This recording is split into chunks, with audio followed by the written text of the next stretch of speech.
हाँ जी बेटा, सत श्री अकाल। ਅੱਜ ਦਾ ਆਪਣਾ ਟੌਪਿਕ ਹੈ ਵਿਸ਼ੇਸ਼ਣ। ਪੰਜਾਬੀ ਗ੍ਰਾਮਰ ਦਾ ਅਗਲਾ ਟੌਪਿਕ ਵਿਸ਼ੇਸ਼ਣ। ਵਿਸ਼ੇਸ਼ਣ ਹੁੰਦਾ ਕੀ ਹੈ ਬੇਟਾ? ਜੋ ਕਹਿੰਦੇ ਕਿਸੇ ਚੀਜ਼ ਦੀ ਕੀ ਦੱਸਣ, ਵਿਸ਼ੇਸ਼ਤਾ ਦੱਸਣ। ਠੀਕ ਹੈ, ਜਿਵੇਂ ਸਕੂਲ ਬਹੁਤ ਸੁੰਦਰ ਹੈ, ਬਹੁਤ ਰਹਿਣ ਦੋ ਕੱਲਾ ਪਲਾ ਲੈਣਾ, ਸਕੂਲ ਸੁੰਦਰ ਹੈ ਤਾਂ ਸੁੰਦਰ ਕੀ ਦੱਸ ਰਿਹਾ ਬੇਟਾ? ਉਹਦੀ ਵਿਸ਼ੇਸ਼ਤਾ ਦੱਸ ਰਿਹਾ ਕਿਸੇ ਚੀਜ਼ ਦੀ ਵੀ ਉਹ ਕਿੱਦਾਂ ਦਾ ਆ।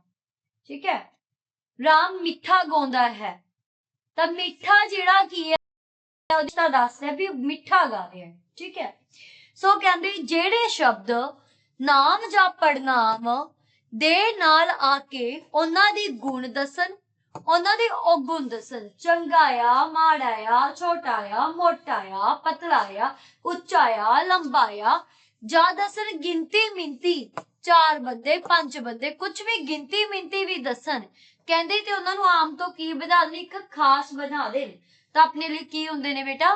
ਵਿਸ਼ੇਸ਼ਣ। ਜਿਵੇਂ ਹਰਾ ਰੰਗ ਹੈ, ਠੀਕ ਹੈ, ਇਸ ਬੋਤਲ ਦਾ ਲਾਲ ਰੰਗ ਹੈ, ਸੋ ਲਾਲ ਕਲਰ ਉਹਦੀ ਕੀ ਦੱਸ ਰਿਹਾ? ਵਿਸ਼ੇਸ਼ਤਾ ਦੱਸ ਰਿਹਾ।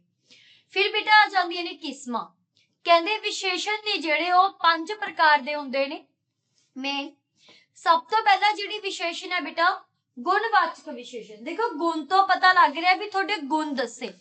ਕਹਿੰਦੇ ਜੋ ਕਿਸੇ ਦੇ ਗੁਣ ਔਗੁਣ ਦੱਸਣ, ਜਿਵੇਂ ਕਿ ਉਹ ਨੀਡਰ ਆ, ਡਰਪੋਕ ਆ, ਤਗੜਾ ਆ, ਠੀਕ ਹੈ, ਏਦਾਂ ਉਹਦੇ ਕੋਈ ਵੀ ਗੁਣ ਦੱਸਣ, ਉਹਨੂੰ ਕੀ ਕਹਿੰਦੇ ਆ ਬੇਟਾ? ਗੁਣਵਾਚਕ ਵਿਸ਼ੇਸ਼ਣ ਕਹਿੰਦੇ ਆ। ਤਾਂ ਬੇਟਾ ਤੁਲਨਾ ਦੇ ਆਧਾਰ ਤੇ ਜਿਹੜੇ ਗੁਣ ਹੁੰਦੇ ਨੇ ਕਿਸੇ ਚੀਜ਼ ਦੇ, ਕਹਿੰਦੇ 3 ਤਰ੍ਹਾਂ ਨਾਲ ਦੱਸਦੇ ਆਪਾਂ। ਦੇਖੋ 3 ਕਿਹੜੇ ਤਰ੍ਹਾਂ ਨੇ? 3 ਦੇ ਵਿੱਚ ਪਹਿਲੀ ਕਿਸਮ ਆ ਗਈ ਬੇਟਾ ਸਧਾਰਨ, ਦੂਜੀ ਆ ਗਈ ਅਧਿਕਤਰ, ਤੀਜੀ ਆ ਗਈ ਅਧਿਕਤਮ। ਤਿੰਨਾਂ ਦੇ ਵਿੱਚ ਤੁਸੀਂ ਸਿਰਫ ਐਗਜ਼ਾਮਪਲ ਇੱਕ ਯਾਦ ਰੱਖ ਲਓ, ਤੁਹਾਡਾ ਕੁਐਸਚਨ ਕੋਈ ਵੀ ਸੋਲਵ ਹੋ ਜੂ। ਸਧਾਰਨ ਕਿਵੇਂ ਆ? ਮੈਂ ਪਹਿਲੀ ਲਾਈਨ ਦੇ ਵਿੱਚ ਕਿਹਾ ਮੱਗਰ ਸੋਹਣਾ ਆ, ਭਾਈ ਠੀਕ ਹੈ, ਮੱਗਰ ਸੋਹਣਾ ਆ, ਸਧਾਰਨ ਗੱਲ ਹੋ ਗਈ। ਰਾਮ ਸੋਹਣਾ ਆ, ਪਰਮਿੰਦਰ ਸੋਹਣਾ ਆ, ਹਰਸ਼ਲ ਸੋਹਣਾ ਆ, ਠੀਕ ਹੈ, ਇਹ ਕੀ ਹੋ ਗਿਆ? ਸਧਾਰਨ ਐਗਜ਼ਾਮਪਲ ਹੋ ਗਈ, ਸਧਾਰਨ ਆਪਣੀ। ਅਧਿਕਤਰ ਕੀ ਹੈ ਬੇਟਾ? ਜਦੋਂ ਆਪਾਂ ਉਹਦੇ ਵਿੱਚੋਂ ਕਿਹਾ ਵੀ ਜਿਹੜਾ ਮੱਗਰ ਹੈ ਪ੍ਰਦੀਪ ਨਾਲੋਂ ਸੋਹਣਾ ਆ, ਅਧਿਕਤਰ ਦੇ ਵਿੱਚ ਕਿਸੇ 2 ਚੀਜ਼ਾਂ ਦਾ ਕੰਪੈਰੀਜ਼ਨ ਕਰਵਾਉਣਾ ਹੈ। ਇੰਨਾ ਯਾਦ ਰੱਖੋ ਵੀ 2 ਦਾ ਜਦੋਂ ਕੰਪੈਰੀਜ਼ਨ ਹੋਊਗਾ ਤਾਂ ਅਧਿਕਤਰ ਆਊਗਾ। ਫਿਰ ਬੇਟਾ ਅਧਿਕਤਮ, ਜਦੋਂ ਉਹੀ ਬੰਦੇ ਦਾ ਆਪਾਂ ਸਾਰਿਆਂ ਨਾਲ ਕੀ ਕਰ ਦਈਏ? ਮੁਕਾਬਲਾ ਕਰਵਾ ਦਈਏ ਵੀ ਭਾਈ ਜਿਹੜਾ ਮੱਗਰ ਆ ਉਹ ਤਾਂ ਸਾਰੀ ਕਲਾਸ ਚੋਂ ਸੋਹਣਾ ਆ, ਤਾਂ ਹੁਣ ਸਾਰੀ ਕਲਾਸ 2 ਬੱਚਿਆਂ ਨਾਲੋਂ ਜ਼ਿਆਦਾ ਇੱਥੇ ਚੀਜ਼ਾਂ ਆ ਗਈਆਂ ਤਾਂ ਉਹ ਕੀ ਹੋ ਗਿਆ? ਅਧਿਕਤਮ ਹੋ ਗਿਆ। ਜਿਵੇਂ ਆਪਾਂ ਕਹਿ ਦਈਏ ਭਾਰਤ ਦੁਨੀਆ ਵਿੱਚੋਂ ਸਭ ਤੋਂ ਸੋਹਣਾ ਹੈ ਤੇ ਮੈਂ ਭਾਰਤ ਦਾ ਕੰਪੈਰੀਜ਼ਨ ਪੂਰੀ ਦੁਨੀਆ ਨਾਲ ਕਰਵਾਤਾ ਤਾਂ ਬੇਟਾ ਕੀ ਹੋ ਜਾਊਗਾ ਮੇਰਾ? ਅਧਿਕਤਮ। ਠੀਕ ਹੈ, ਫਿਰ ਬੇਟਾ ਆ ਜਾਂਦਾ ਅਗਲਾ ਜਿਹੜਾ ਸੰਖਿਆਵਾਚਕ ਜਾਂ ਗਿਣਤੀਵਾਚਕ ਵਿਸ਼ੇਸ਼ਣ। ਉਹ ਵਿਸ਼ੇਸ਼ਣ ਜਿਹੜੇ ਕਿਸੇ ਦੀ ਗਿਣਤੀ ਦੱਸਣ ਜਾਂ ਸੰਖਿਆ ਦੱਸਣ, ਠੀਕ ਹੈ, ਵੀ ਕਿੰਨੀ ਹੈ, ਉਹਨੂੰ ਕਹਿੰਦੇ ਆ। ਤਾਂ ਕਹਿੰਦੇ ਇਹ ਨੇ ਜਿਹੜੇ 6 ਪ੍ਰਕਾਰ ਦੇ ਹੁੰਦੇ ਨੇ। ਅੱਗੇ ਬੇਟਾ ਗਿਣਤੀਵਾਚਕ ਦਾ ਮਤਲਬ ਠੀਕ ਹੈ ਵੀ ਗਿਣਤੀ ਦੱਸ ਰਹੇ ਨੇ, ਪਰ ਇਹ 6 ਤਰ੍ਹਾਂ ਨਾਲ ਹੁੰਦੇ ਨੇ। ਕਿਵੇਂ? ਪਹਿਲੇ ਹੁੰਦੇ ਨੇ ਕਹਿੰਦੇ ਸਧਾਰਨ, ਜਿਹੜੇ ਗਿਣਤੀ ਦੱਸਦੇ ਨੇ, ਜੋ ਸ਼ਬਦ ਪੂਰੀ ਗਿਣਤੀ ਦੱਸਣ, ਪੂਰੀ ਗਿਣਤੀ ਦੱਸ ਰਹੇ ਨੇ ਵੀ ਕਿੰਨੇ ਨੇ, 5 ਬੰਦੇ ਨੇ, 10 ਬੰਦੇ ਨੇ, 4 ਬੰਦੇ ਨੇ, 6 ਬੰਦੇ ਨੇ, 6 ਬੰਦੇ ਵਿਆਹ ਦੇ ਵਿੱਚ ਆਏ, ਠੀਕ ਹੈ, ਤੇ ਗਿਣਤੀ ਹੈ, ਮੈਂ ਪੂਰੀ ਦੀ ਪੂਰੀ ਗਿਣਤੀ ਦੱਸ ਰਹੀ ਹਾਂ ਬੇਟਾ, ਤਾਂ ਗਿਣਤੀਵਾਚਕ ਸਧਾਰਨ ਹੋ ਗਿਆ। ਫਿਰ ਬੇਟਾ ਕਰਮਵਾਚੀ, ਕਹਿੰਦੇ ਜੋ ਨਾਮ ਜਾਂ ਪੜਨਾਮ ਦਾ ਦਰਜਾ ਦੱਸਣ, ਪੂਰਾ ਉਹਦਾ ਕਰਮ ਦੱਸ ਦੇਣ, ਦਰਜਾ ਦੱਸ ਦੇਣ। ਜਿਵੇਂ ਆਪਾਂ ਕਹਿੰਦੇ ਆ ਰਾਮ ਪਹਿਲੇ ਦਰਜੇ ਤੇ ਆਇਆ, ਤਾਂ ਜਿਹੜਾ ਪਹਿਲਾ ਆ, ਰਾਮ ਦੂਜੇ ਦਰਜੇ ਤੇ ਆਇਆ, ਦੂਜਾ, ਤੀਜਾ, ਚੌਥਾ। ਜਦੋਂ ਏਦਾਂ ਲਿਖਾਂਗੇ ਬੇਟਾ ਪੰਜਵਾਂ, ਯਾਦ ਰੱਖੋ ਵੀ ਪਹਿਲਾ, ਦੂਜਾ, ਤੀਜਾ, ਚੌਥਾ, ਠੀਕ ਹੈ, ਪੰਜਵਾਂ। ਜਦੋਂ ਆਪਾਂ ਏਦਾਂ ਲਿਖਦੇ ਹਾਂ ਬੇਟਾ ਤਾਂ ਫਿਰ ਉਹ ਆ ਜਾਂਦਾ ਹੈ ਕਰਮਵਾਚੀ ਵਿਸ਼ੇਸ਼ਣ। ਠੀਕ ਹੈ, ਕਰਮਵਾਚੀ ਗੁਣਵਾਚਕ ਵਿਸ਼ੇਸ਼ਣ ਜਾਂ ਗਿਣਤੀਵਾਚਕ ਵਿਸ਼ੇਸ਼ਣ। ਫਿਰ ਆ ਜਾਂਦਾ ਬੇਟਾ ਸਮੂਚਤਾ ਬੋਧਕ। ਸਮੂਚਤਾ ਮਤਲਬ ਜਿਹੜਾ ਸਭ ਨੂੰ ਲੈ ਕੇ ਚੱਲੇ। ਕਹਿੰਦਾ ਜੋ ਆਪਣੇ ਵਿਸ਼ੇ ਦੀ ਜਾਂ ਵਿਸ਼ੇਸ਼ਣ ਦੀ ਸਾਰੀ ਗਿਣਤੀ ਦੱਸਣ, ਜਿਹੜੇ ਆਪਣੀ ਵਿਸ਼ੇਸ਼ਣ ਦੀ ਪੂਰੀ ਗਿਣਤੀ ਦੱਸ ਦੇਣ, ਜਿਵੇਂ 10 5 7, ਲਾਈਕ ਦੇਖੋ ਕਿਵੇਂ, ਜਿਵੇਂ ਆਪਾਂ ਕਿਹਾ एग्जाम्पल देखो बेटा, ओहो दसे दे दसे घर आए। इत्थे लाइन मतलब ये बन गई भी भाई उत्थे 10 बंदे सी ते 10 दे 10 ही घर आ गए। जे मैं कह दिंदी हो 10 बंदे घर आए ਤਾਂ ਆਪਾਂ ਉੱਥੇ ਦੇ ਬੰਦੇ ਨਹੀਂ ਦੱਸ ਰਹੇ ਨਾ, ਉੱਥੇ ਤਾਂ ਵੱਧ ਵੀ ਹੋ ਸਕਦੇ ਸੀ। ਤਾਂ ਸਮੁੱਚਤਾ ਬੋਧਕ ਜਦੋਂ ਪੂਰੇ ਦੇ ਪੂਰੇ ਨੂੰ ਡਿਨੋਟ ਕਰਦਾ, ਉਹ ਦੋਵੇਂ ਗਏ। ਤੇ ਜਿਹੜੇ ਇੱਥੇ ਦੋਵੇਂ ਹੈ ਇਹ ਸਮੁੱਚਤਾ ਬੋਧਕ ਹੈ ਵੀ ਭਾਈ ਉਹ ਦੋ ਸੀ ਤੇ ਦੋਵੇਂ ਦੇ ਦੋਵੇਂ ਹੀ ਚਲੇ ਗਏ। ਠੀਕ ਹੈ, ਸੋ ਇਹ ਬੇਟਾ ਸਮੁੱਚਤਾ ਬੋਧਕ ਹੋ ਗਿਆ। ਹੁਣ ਦੇਖੋ ਅੱਗੇ ਫਿਰ ਆ ਜਾਂਦਾ ਬੇਟਾ ਸਮੁੱਚਤਾ ਬੋਧਕ ਤੋਂ ਬਾਅਦ कसरी, जेड़ा कहंदे थोड़ी कसर छड़ दे।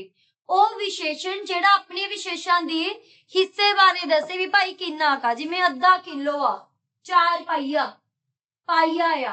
ਠੀਕ ਹੈ, ਇਦਾਂ ਦੀ ਚੀਜ਼ ਨੂੰ ਕੀ ਕਹਿੰਦੇ ਨੇ, ਕਸਰੀ ਵਾਚਕ ਵਿਸ਼ੇਸ਼ਣ।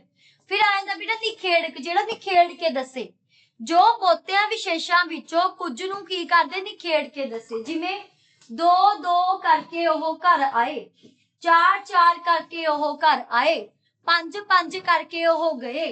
ठीक है, ओह 1 1 करके क्लास दे विचों चले गए। तो ये की हो गया बेटा निखेड़क वाचक, निखेड़ रहे। फिर आ जाता बेटा अनिश्चित वाचक, जो गिनती अनिश्चित दसे अधिक दसे, जिमें कुछ को दसे, कुछ को आए, थोड़े क आए। ठीक है, तो इदा जिहड़े गिनती दसन मतलब पूरी ना दसन, अनिश्चित कर दे। मैं कहता बहुतियां विचों चुने गए, केड़े बहुते सी पता नहीं, पूरी गिनती था। सो बेटा नीचे वाचक हो गया।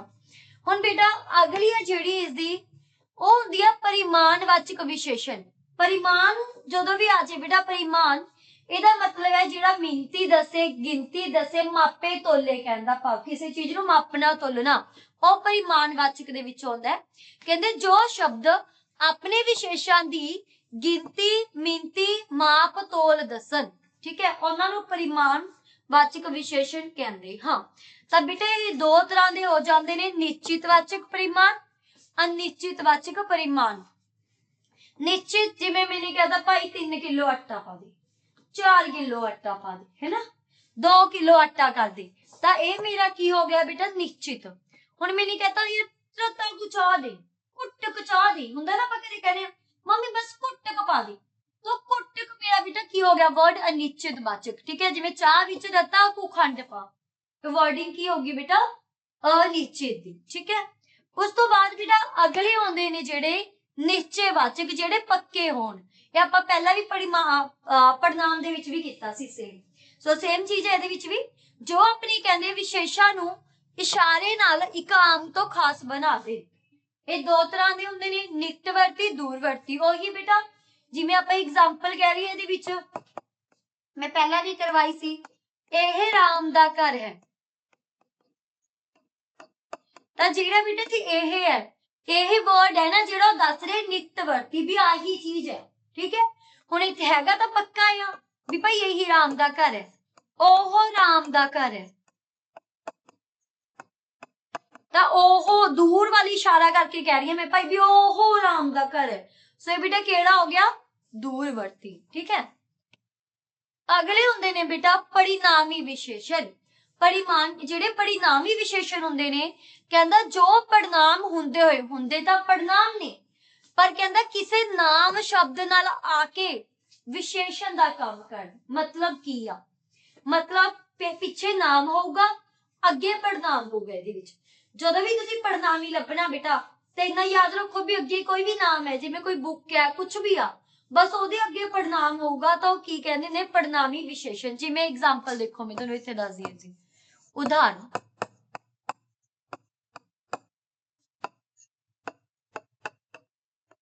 ਜਿਹੜੀ बुक मेरे कोल है, ਤਾਂ बेटा ध्यान नाल देखो बुक की है, एक नाम है। ठीक है, नाम दे अगे कौन आ गया परिणाम, ते की बन गया परिणामी विशेषण। आ चीज हुंदी है। ठीक है, फिर बेटा कहते इन्हां दे दो तरह दे हुंदे ने, केड़े केड़े, मूल रूप परिणामी, एक उत्पट परिणामी हुंदा है। मूल रूप की है बेटा, जेड़े परिणाम ਆਪਣੇ ਮੂਲ ਰੂਪ ਵਿੱਚ ਵਿਸ਼ੇਸ਼ਣ ਹੋ ਜਾਣ। मतलब जिवें आपां हुणे एग्जांपल लई सी भी अपने कहंदा मूल नाम पिछे होगा अगे ओह आ गए पहला तो यही हो फिर पूरे दे पूरे कहंदा विशेषण लगन उन्हां नूं कहा जांदा मूल रूप पड़नामी। जिवें केड़ा इहदे विचों बेटा मूल रूप पड़नामी है क्योंकि देखो ध्यान नाल पुछ रहे मुंडा की हो गया नाम केड़ा की हो गया पड़नामी पर केड़े वाला मूल वाला। केड़ा मुंडा सीटी मार रहा है ਤਾਂ ਮੁੰਡੇ ਦੀ ਵਿਸ਼ੇਸ਼ਤਾ ਕਿਹੜੀ ਆ ਗਈ ਕਿਹੜਾ। ਠੀਕ ਹੈ ਜੋ ਕਹਿੰਦੇ ਮੂਲ ਰੂਪ ਦੇ ਵਿੱਚ ਕੀ ਹੋ ਜਾਣ ਆਪਣੇ ਪੜਨਾਮੀ ਕਿਉਂਕਿ ਕਿਹੜਾ ਦਾ ਇੱਕ ਕੀ ਆ ਪੜਨਾਮ ਹੈ ਨਾ ਤਾਂ ਆਪਣੇ ਜਿਹੜਾ ਇਹ ਪੜਨਾਮ ਸੀ ਉਹਦੇ ਵਿੱਚ ਹੀ ਕੀ ਹੋ ਗਿਆ ਬੇਟਾ ਪੜਨਾਮੀ ਵਿਸ਼ੇਸ਼ਣ ਬਣ ਗਿਆ। ਅੱਗੇ ਦੇਖੋ ਉਤਪੰਨ ਰੂਪ ਪੜਨਾਮੀ ਜਿਹੜੇ ਸ਼ਬਦ ਪੜਨਾਮ ਤੋਂ ਕਹਿੰਦਾ ਬਣ ਕੇ ਵਿਸ਼ੇਸ਼ਣ ਦਾ ਕੰਮ ਦੇਣ ਪੜਨਾਮ ਤੋਂ ਬਣ ਕੇ ਫਿਰ ਵਿਸ਼ੇਸ਼ਣ ਦਾ ਕੰਮ ਦੇਣ। ਜਿਵੇਂ किन्ना आटा बेटा आटा का नाम हो गया नाम दे अगे आ गया पड़नामी पर उन्हें पूछा किन्ना चाहिए ठीक है किन्नी खंड पावा जो इदा दी वर्डिंग आ जाए तो किहड़े हो जाएंगे उत्पन्न क्योंकि उत्पन्न होए हुए ने किन्ना दे ध्यान नाल देखो किन्ना वगैरह आपां पढ़िया नहीं भी पढ़नाम है आपां पढ़िया केड़ा जेड़ा है ना जदों तो यह वर्ड्स लगे होण क्योंकि खुद पढ़नाम ने तां ते बन गए मूल रूप पर जो इन्हां तो अगे बन जे जिवें किन्ना नूं कहा तो इदां दे जिहड़े वर्ड्स हुंदे ने ये उत्पन्न होए होए ने इन्हां नूं कहांगे उत्पन्न पड़नामी। क्लियर डन बेटा विशेषण दा टॉपिक इन्ना के सी खत्म हो गया ध्यान नाल पढ़ लियो हर एक चीज होगी बेटा क्वेश्चन इहदे विच ही आऊगा ध्यान नाल पढ़ लियो जी।